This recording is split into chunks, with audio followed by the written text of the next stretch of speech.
दोस्तों, मानव चांद पर अपने कदम रख चुका है, लेकिन इंसान के चांद पर रखे कदम बहुत ही हैरानी भरे रहे हैं।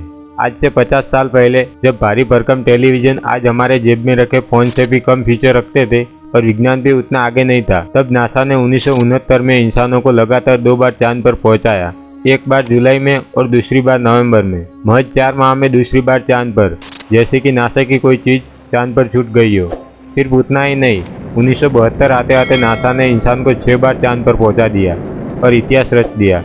सिर्फ 4 सालों में इतनी तरक्की देखकर दुनिया के साइंटिस्ट चांद पर खनन करने और मानव बस्तियां बसाने तक की बात करने लगे। लेकिन फिर एकदम ऐसा क्या हुआ कि पृथ्वी के सारे देशों ने चांद पर इंसान को भेजने की ख्वाहिश त्याग दी। कहा जाता है कि जब नील आर्मस्ट्रॉन्ग और उनके साथी चांद पर घूम रहे थे तो कुछ देर के लिए उनका प्रसारण रोक दिया गया था और तो और उनकी आवाज़ भी काट दी गई थी। जानकारों का कहना है कि चांद पर बड़े बड़े टावर है जिनकी ऊंचाई 2000 से 3000 मीटर तक है और नील आर्मस्ट्रॉन्ग और उनके साथियों ने वैसे ही टावर देखे थे, पर यह जानकारी आम लोगों से छुपाई गई और टॉप सीक्रेट रखी गई।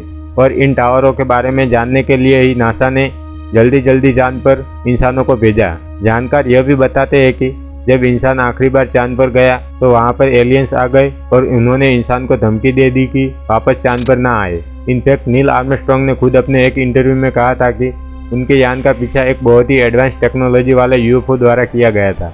हालांकि नासा ने कभी आधिकारिक रूप से यह नहीं कहा कि एलियंस का सामना एस्ट्रोनॉट से हुआ था, लेकिन बहुत सारे एस्ट्रोनॉट ने यह माना है कि एलियन चांद पर आते रहते हैं। इस बात में दम तो जरूर है, क्योंकि अगर आज से 50 साल पहले अगर हम चांद पर जाने में सक्षम थे तो आज तो टेक्नोलॉजी बहुत ही एडवांस हो चुकी है और आज तक तो मनुष्यों को चांद पर कॉलोनियां बसाकर वहां पर खनन शुरू कर देना चाहिए था।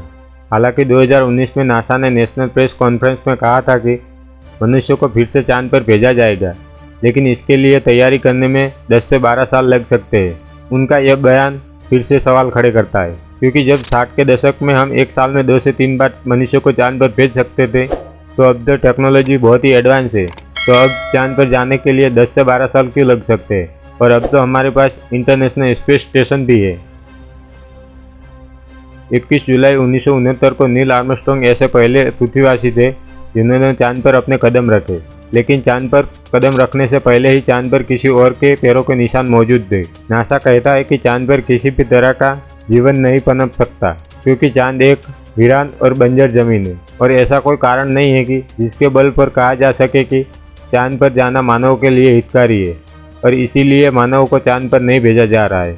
तो नासा हमें यह बताए कि नासा और दुनिया के दूसरे देश चांद पर अपने मिशन क्यों भेज रहे हैं, जबकि चांद पर जाना मानव के लिए हितकारी नहीं है। आखिर ऐसा कौन सा राज है जो हम जैसे आम लोगों से छुपाया जा रहा है।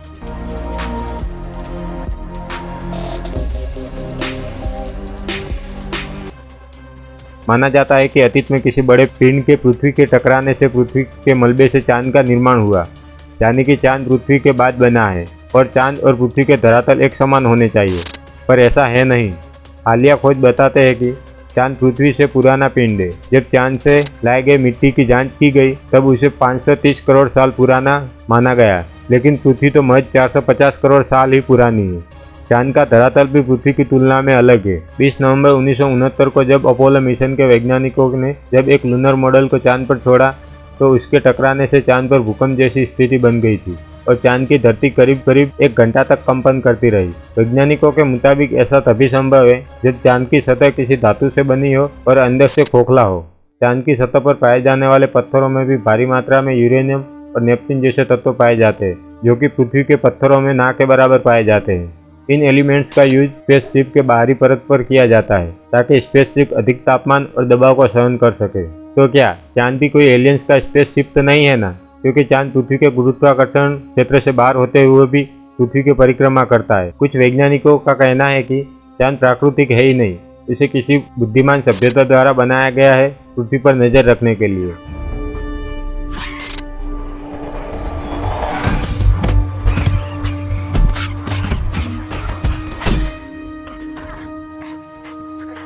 चंद्रमा के बारे में इतिहास में भी एक गजब का तथ्य मिलता है। आज से करीब 900 साल पहले यानी कि 11वीं सदी में चंद्रमा अचानक गायब हो गया था और कई महीनों तक दिखाई नहीं और फिर वापस आ गया। उस समय अंधविश्वास अपने चरम पर था, इसीलिए लोगों को लगा कि कुछ बड़ी अनहोनी होने वाली है और सभी धर्म के लोग चांद की पूजा पाठ करने लगे। इसीलिए सभी धर्मों में चांद का महत्व बढ़ गया। हालांकि वैज्ञानिक मानते हैं कि 1104 में आइसलैंड में स्थित एक ज्वालामुखी में एक भयंकर विस्फोट हुआ था। इसी विस्फोट में भारी मात्रा में राख निकलकर आसमान में फैल गई थी और इसी कारण से चांद नहीं दिखाई दे रहा था। किंतु यदि ऐसा हुआ होता तो महीनों तक फैली वह राख सिर्फ चंद्रमा की रोशनी को ही नहीं, सूरज की रोशनी को भी प्रभावित करती और महीनों तक सूर्य की धूप पृथ्वी पर न आने से पृथ्वी पर शीत युग शुरू हो गया होता और करोड़ों लोगों की जानें चली गई होती। लेकिन इस तरह से लोगों के मरने की कोई घटना इतिहास में दर्ज नहीं है। दोस्तों, इसमें कोई दो राय नहीं है कि चांद अपने अंदर अनेकों राज छुपाए हुए हैं और इन्हीं रहस्यों को जानने के लिए इंसानों को चांद पर भेजा गया था। लेकिन चांद पर इंसानों को भेजने के मिशन को पिछले 50 सालों से रोक कर रखना भी एक रहस्यमयी बात है। आपको क्या लगता है? नीचे कमेंट करके जरूर बताएं। और हाँ, अगर आप चैनल पर नए हैं तो चैनल को सब्सक्राइब जरूर कर दो और बेल आइकन दबा दो ऐसे ही अमेजिंग और मिस्टीरियस वीडियो के लिए। तो रखिए अपना बहुत सारा ख्याल, हंसते रहिए, मुस्कुराते रहिए। मिलते हैं अगले वीडियो में। जय हिंद।